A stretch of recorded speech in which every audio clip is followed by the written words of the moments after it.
নমস্কাৰ বন্ধুসকল, সকলোকে মোৰ চেনেললৈ স্বাগতম। পবিত্ৰ অমৰনাথ যাত্ৰাৰ মোৰ কিছু অভিজ্ঞতা আজিৰ এই ভিডিঅ'ৰ জৰিয়তে দেখুৱাৰ চেষ্টা কৰিম। আশা কৰোঁ ভিডিঅ'টি শেষলৈকে চাব। কাশ্মীৰস্থিত পবিত্ৰ অমৰনাথ গুহা সমুদ্ৰ পৃষ্ঠৰ পৰা প্ৰায় 13,500 ফুট উচ্চতাত অৱস্থিত। ইয়াৰ চাৰিওফালে সুউচ্চ হিমালয় পৰ্বতমালাৰ ওখ ওখ শৃংগ, বৰফাবৃত নদী, ঝৰ্ণাৰে আবৃত। এই পবিত্ৰ গুহাৰ ভিতৰত ভগৱান শিৱ বাবাৰ প্ৰকৃতি শিৱলিংগ নিজে নিজে প্ৰকট হোৱা এক আশ্চৰ্যকৰ বিষয়। এই গুহাতে বৰফাবৃত শ্ৰী গণেশ পীঠ আৰু পাৰ্বতী পীঠো নিজে নিজে হয়। মান্যতা অনুসৰি এই স্থানতে ভগৱতী সতীৰ কণ্ঠভাগ পৰিছিল আৰু এই পীঠটো 51 শক্তিপীঠৰ ভিতৰত এক মানা হয়। এই গুহাত প্ৰৱেশ কৰিয়ে যি আনন্দ শান্তি পায় সেইটো অনুভৱ কৰিব পৰা যায়। গুহাত প্ৰৱেশ কৰি ভগৱান শিৱ বাবাৰ বৰফাবৃত শিৱলিংগ দৰ্শন কৰিলে মনুষ্য জাতিৰ পৰা স্বৰ্গপ্ৰাপ্তি হয় বুলি গণ্য কৰা হয়। মূলতঃ পেহেলগাম আৰু সোণমাৰ্গ বালতাল এই দুটা দিশেৰে পবিত্ৰ অমৰনাথ যাত্ৰা কৰা হয়। আমাৰ যাত্ৰা আছিল সোণমাৰ্গ বালতাল হৈ, যাৰ খোজকাঢ়ি যোৱাৰ দূৰত্ব প্ৰায় 16 কিলোমিটাৰ। আমি এলাম বৰ্তমান বালতাল বেস ক্যাম্প পামাৰং এগুলা হচ্ছে ক্যাম্প এখানে হচ্ছে গেট এন্ট্ৰি আছে।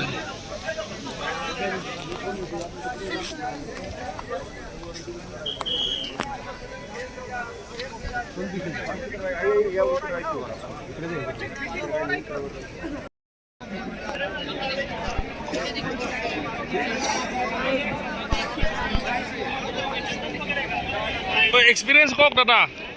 সুপাৰ এক্সপিৰিয়েঞ্চ, খুব সুন্দৰ বা ইমান ধুনীয়া পৰিৱেশ এটা, ইমান মানে পবিত্ৰ জেগাৰ এটা পবিত্ৰ পৰিৱেশ মই সঁচাই নথৈ আনন্দিত। জয় বাবা ভোলেনাথ, জয় বাবা ভোলেনাথ, জয় বাবা বৰফানী। আমি বৰ্তমান আছোঁ এতে বালতাল বেছ কেম্পৰ গেটত, মেইন গেটত।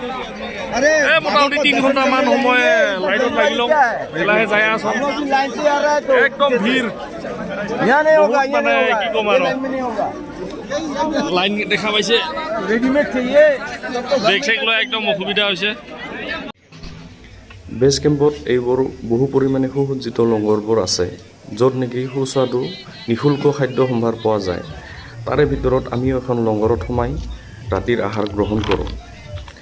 আৰু আমি ভাড়াত লোৱা টেণ্ট হাউচ এখনত ৰাতি থাকি পিছদিনা ৰাতিপুৱাই 3টা বজাত উঠি 50 টকাৰে এক বাল্টি গৰম পানী কিনি গা ধুই বহুদিনৰ পৰা সপোন দেখি থকা পবিত্ৰ অমৰনাথ যাত্ৰাৰ আৰম্ভণি লাইনত লাগি গ'লোঁ।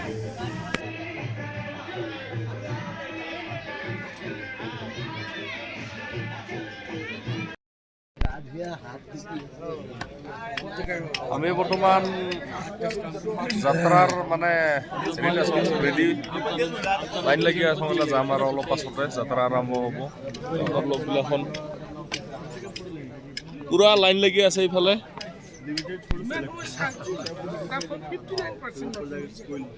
ঠাণ্ডা বহুত, টেম্পাৰেচাৰ বহুত সৰু।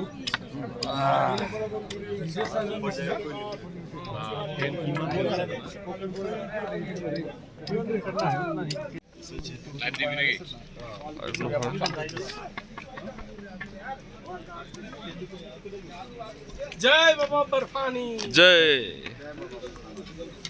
লাইন পবিত্ৰ অমৰনাথৰ সম্পূৰ্ণ যাত্ৰা আমাৰ ভাৰতীয় সেনা বাহিনীৰ দ্বাৰা পৰিচালনা হয়। যিহেতু এই যাত্ৰা বহু স্পৰ্শকাতৰ, সেয়ে বহু তালাচী চকীৰ মাজেৰে পাৰ হৈ এই যাত্ৰাৰ আৰম্ভণি হয়।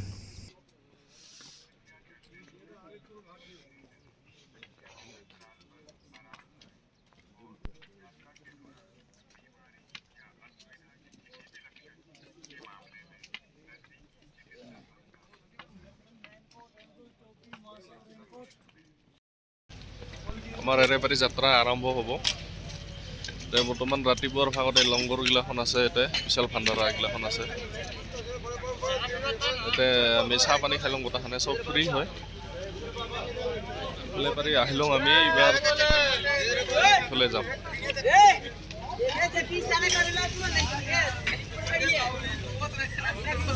এইগিলা ওপৰত দেখা পোৱা যায় ৰাস্তা, সেইগিলা কাৰ্গিল যায় ৰাস্তাগিলাখন, কাৰ্গিল ৰোড। আমাৰ যাব লাগিব এইফালে দিয়া লাঠি লৈছোঁ লাঠি লৈ যাম আৰু লগতে এই কাৰ্ডখন আছে লোৱা RFID কাৰ্ড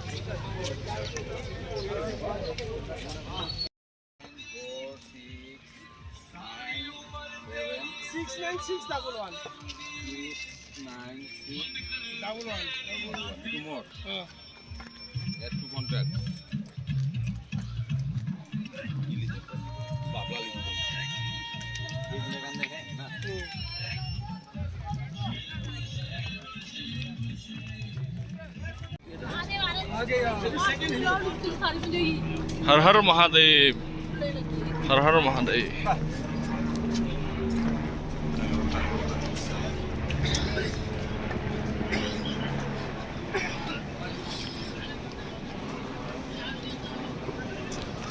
हेलिकॉप्टर जाय আছে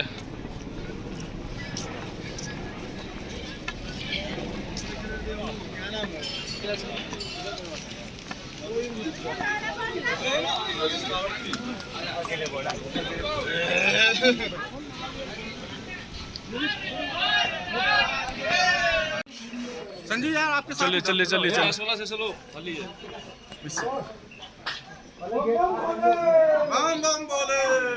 हर हर महादेव जय भोले की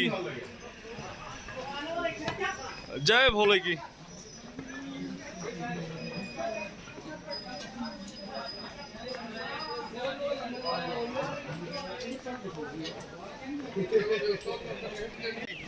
बोले बोले बोले घोड़ा कर लो घोड़ा कर लो नहीं चाहिए मैंने सर घोड़ा कर लो घोड़ा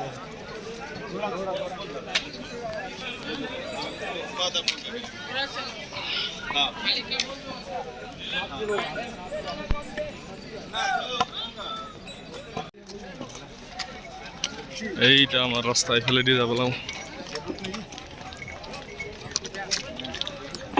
खच्चर पालकी और डांडी से यात्रा পেহেলগাম হৈ যোৱা পথছোৱা পাৰম্পৰিক মনা হয় সেই ৰাস্তাটোৰ দৈৰ্ঘ্য পবিত্ৰ গুহালৈকে 38 কিলোমিটাৰ আৰু সেই দূৰত্ব কভাৰ কৰিবলৈ হ'লে যাত্ৰীসকলে 2 পৰা 3 দিনৰ সময় লাগে কিন্তু সেই ৰাস্তাটোৰে গ'লে ভালেখিনি সমতল পোৱা যায় আৰু বহুত চিকিৎসা সেৱা তথা লংগৰ আদিৰ বহুখিনি সুবিধা পোৱা যায় সেই পথছোৱা ইমান কষ্টকৰ নহয় কিন্তু আমি যোৱা ৰাস্তাটোৱেদি যিমানখিনি সুবিধা পাব লাগিছিল সেইখিনি সুবিধা পোৱা নাযায় তাৰোপৰি পবিত্ৰ গুহালৈকে যদিও বা 16 কিলোমিটাৰ দূৰত্ব এই পথছোৱাত খোজ কাঢ়া খুবেই কঠিন এই পথছোৱা আহল বহল কিন্তু ই 60 পৰা 65 ডিগ্ৰী এংগেল উচ্চতা হোৱাৰ বাবে খোজকাঢ়ি যোৱাটো খুবেই কঠিন হৈ পৰে কিছু কিছু ঠাইত এই ৰাস্তাৰ উচ্চতা সমুদ্ৰ পৃষ্ঠৰ পৰা 13120 ফুট পৰ্যন্ত হোৱাৰ বাবে অক্সিজেনৰ অভাৱ বৰকৈ অনুভৱ কৰিব পাৰি আৰু অক্সিজেনৰ অভাৱ হলে শাৰীৰিকভাৱে বহুখিনি সমস্যাই দেখা দিয়ে ময়ো অক্সিজেনৰ অভাৱ অনুভৱ কৰিছিলোঁ সেয়ে জিৰণি লৈ বাবাৰ নাম লৈ প্ৰকৃতিৰ সৌন্দৰ্য উপভোগ কৰি গৈ থাকিলোঁ এই যে গ্লেচিয়াৰৰ মাজে মাজে একদম পুৰা পানী আহিছে সুন্দৰ প্ৰাকৃতিক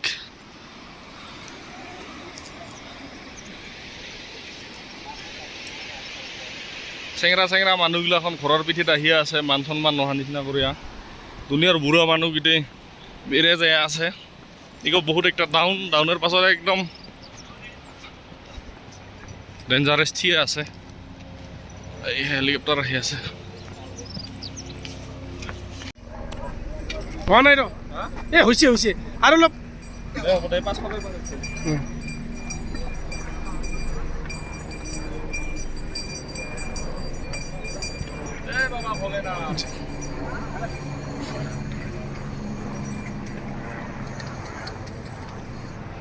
घोड़ा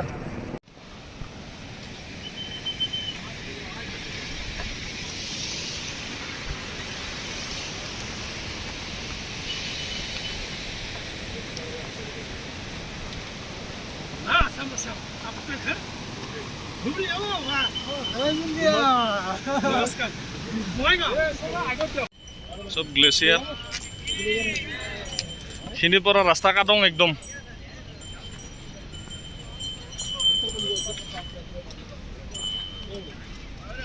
খতৰনাক চিনাকি কাটং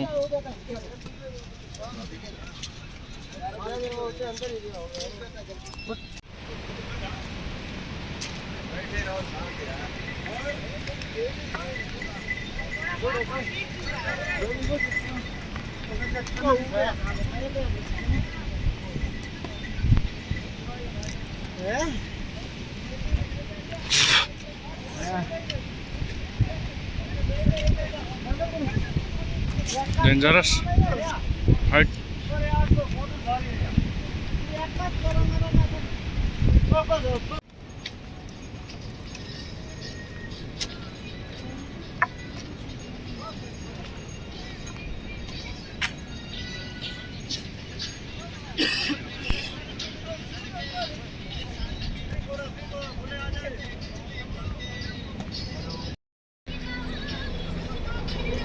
যাই আছং বহুত থিয়া আমি ইফালে দিয়া উঠিব লাগিব একদম বহুত থিয়া বাবার নাম লৈ যাই আছং চিৰোৱা নাই এইবাৰ একবাৰো কণ্টিনিউছলি যাই আছং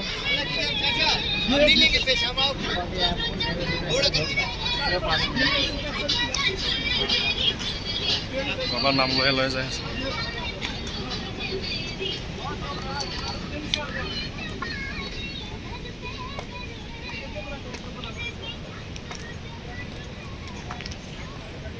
জয় ভোলেনাথ তুমি যাব লাগিব ইফালে দিয়া পুৰত আৰু আমি আহিলং তলত একদম দেখা নাযায় 65 ডিগ্ৰী এংগেল উফ কেদাৰনাথতকৈ বহুত থিয় বহুত দিগদাৰ আছে চাৰটাৰে পক্ষে সম্ভৱ নহয় উফ অলপ বৰষা নেই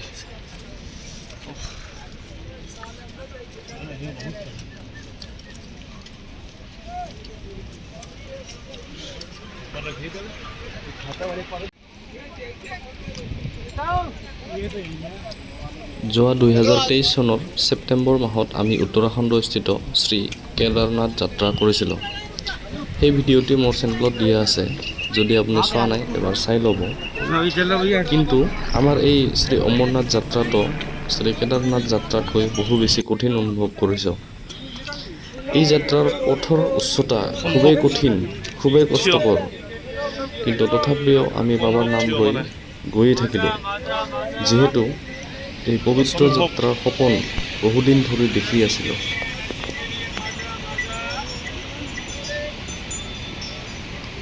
এতিয়া দেখা পাইছে ডিজি লৈ আহি আছে চাৰিজনে কান্ধত কৰি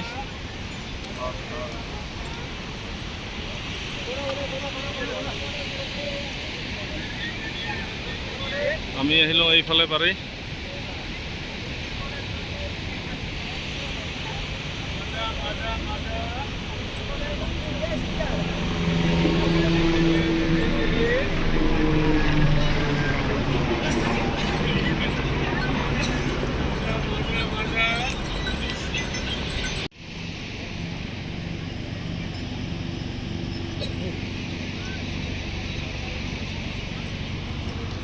मैडम भैया को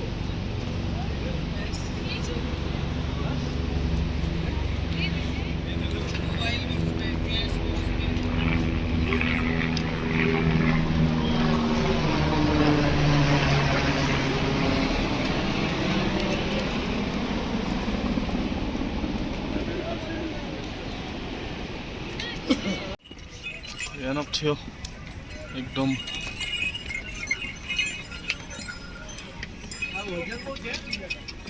চাওক কেনেকৈ থিয় অসম্ভৱ থিয় ইমান যে থিয়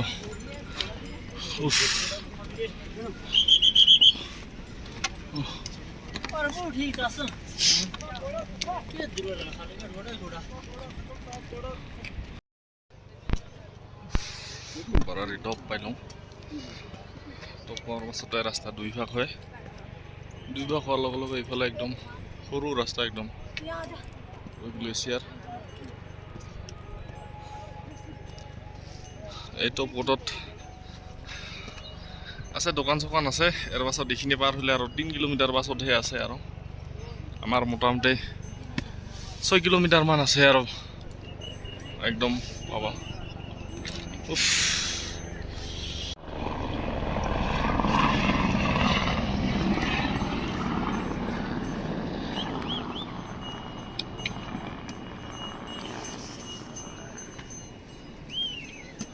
রাস্তা এইফালে একদম বহুত বেয়া রাস্তা স্লিপারি রাস্তা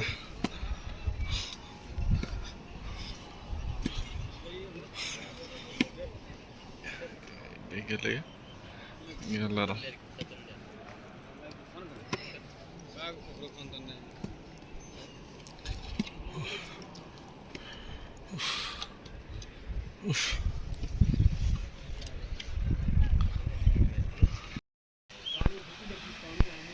ওই বোধ হয় গাঁজা টানছে কি বা আবার মানা করুন যোৱাবাৰ মনত আছে কেটা নথ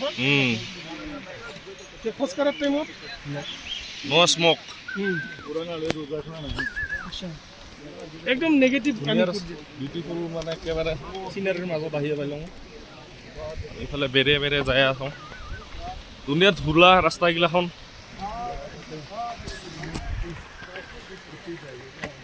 যাই আছোঁ লাহে লাহে কষ্ট আছে বহুত বহুত ডেঞ্জাৰাছ ৰাস্তা এই বালতাল ৰাস্তাটা বহুত ডেঞ্জাৰাছ উঠিয়া ৰাস্তা একদম যাৰে তাৰে কাম নহয় বেৰি বেৰি ফাটি গৈছে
আমি বৰ্তমান সংগম টপ পাই লওঁ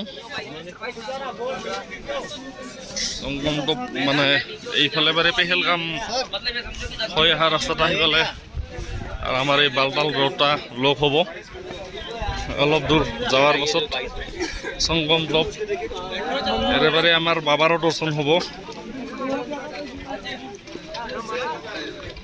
জয়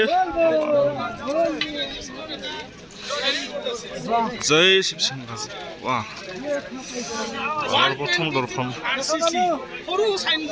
বাবা বাবাজি জয় বাবা হৰ হৰ মহাদেৱ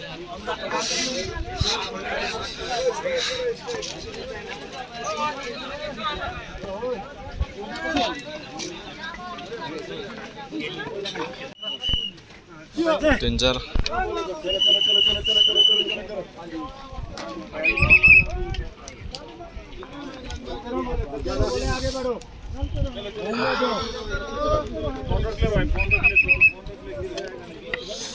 এটা হৈছে আমাৰ বালতাল ৰাস্তা আৰু সেইফালে দিয়া তলৰটা বালতালৰ পৰা খৰাৰ যোনটা ৰাস্তা আৰু ওপৰটা পেহেলগাম হৈ অহা ৰাস্তা এটা সংগম বুলিয়ে কয় এইখিনি বাৰে মানে লগ হ'ল আমাৰ বাবাৰ দৰ্শনটো অলপ আগতে হ'লগৈ দেখাৰ পৰা দূৰা পালোঁ দেখা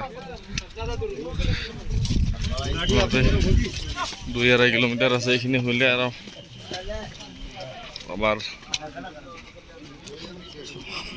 যাওয়াৰ কাৰণে আমাৰও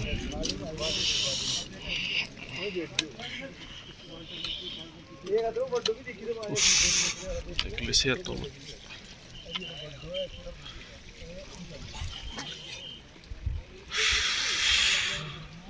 হৰ হৰ মহাদেব হৰ হৰ মহাদেৱ গ্লেচিয়াৰ গলি কেনেকৈ নদী হয়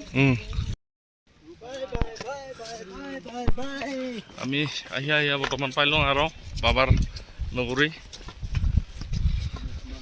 2 কিলোমিটাৰ আছে, বেছি নাই আৰু দেখা পাইছে গ্লেচিয়াৰ কিমান একদম মতলা গ্লেচিয়াৰ এবাৰে পানী আহি আছে, ভয়ংকৰ গ্লেচিয়াৰ।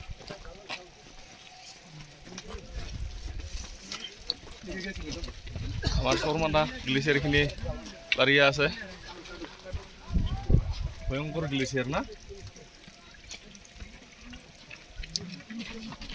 এইফালে আছে গ্লেচিয়াৰ,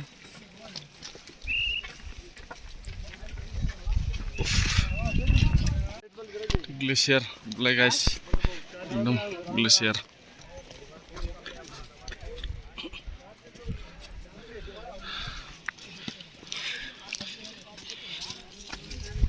এই যে খুচি আছে,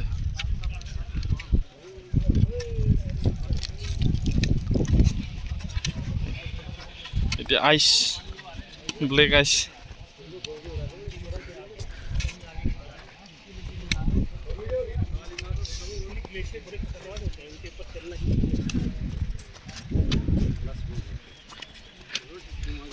বৰফৰ ওপৰত এতিয়া খোজকাঢ়ি আছোঁ আমি।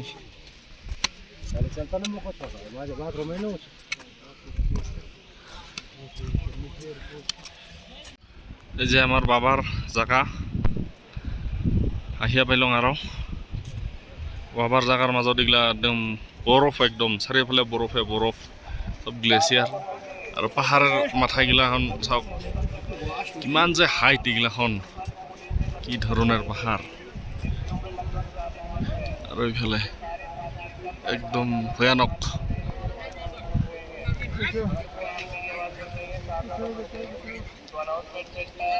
জোঙা পাহাৰ। যাই আছোঁ মাজে মাজে প্ৰাকৃতিক সৌন্দৰ্য উপভোগ কৰিয়া বাবাৰ নাম লৈ যাই আছোঁ, পাম আৰু। বহুদিন ধৰি মনত পুহি থকা সপোন আজি পূৰ্ণ হোৱাৰ পথত। মনত যে কিমান ফূৰ্তি, কিমান আনন্দ, কথাৰে কৈ বুজাব নোৱাৰা এক অনুভৱ। খোজ কৰা কষ্ট, লগতে অক্সিজেনৰ অসুবিধা হোৱাৰ ফলত প্ৰচণ্ড দুৰ্বল, মূৰৰ বিষ আৰু পবিত্ৰ গুহাৰ সন্মুখ ভাগত দেখিলোঁ 1.5-2 কিলোমিটাৰ শাৰী বাবা দৰ্শনৰ বাবে। ঠিক সেই সময়তে অসমৰ ITBPৰ জোৱান এজন লগ পালোঁ।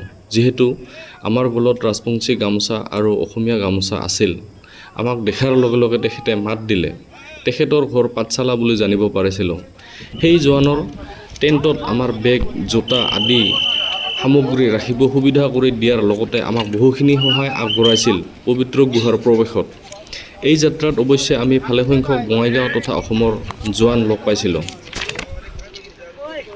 অৱশেষত আমি 9 জুলাই তাৰিখে শ্ৰী অমৰনাথ যাত্ৰাৰ পবিত্ৰ গুহাত প্ৰৱেশ কৰি বাবাৰ দৰ্শন কৰিলোঁ। লগতে পবিত্ৰ গুহাত থকা পবিত্ৰ পাৰ চৰাই জোৰা দেখাৰ সৌভাগ্য হ'ল, জীৱন ধন্য মানিলোঁ। পবিত্ৰ গুহাতে বাবাক স্মৰণ কৰি ভালেখিনি সময় কটাই আমাৰ উভতনি যাত্ৰা আৰম্ভ কৰিলোঁ। যিহেতু গুহাৰ ভিতৰত মোবাইল বা অন্যান্য সামগ্ৰী প্ৰৱেশত নিষেধ আছিল, সেয়ে পবিত্ৰ গুহাৰ ভিতৰত কোনো ধৰণৰ ফটো ভিডিঅ' কৰা নহ'ল। এই স্থানৰ সৌন্দৰ্য সকলো সুকীয়া। চাৰিওফালে সুউচ্চ পৰ্বতমালা, চাৰিওফালে বৰফৰ চাদৰ, কি যে এক অপৰূপ সৌন্দৰ্য।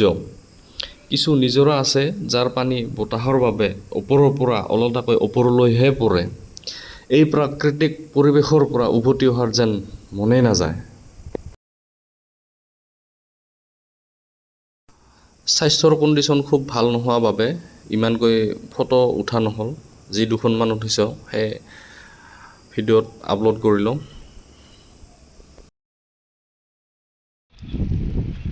বালতাল হৈ যোৱা ৰাস্তাৰ ভয়ানক ৰাস্তা, একদম কালী মাতা মন্দিৰো আছে ওপৰত।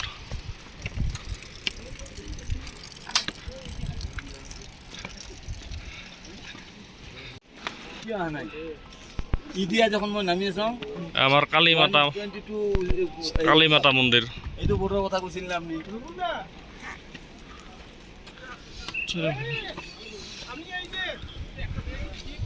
উভতনি যাত্ৰাৰ সময়ত আন একোকীয়া অনুভৱ পাওঁ। ৰাস্তাত প্ৰচণ্ড ধূলি ভৰপূৰ, মূৰ নাক কাণ ঢাকি তত নাই। যি হওক, জীৱনৰ এক স্মৰণীয় যাত্ৰা হৈ ৰ'ব এই পবিত্ৰ অমৰনাথ যাত্ৰা। ওম নমঃ শিৱায়, জয় বাবা বৰফানী, হৰ হৰ মহাদেৱ।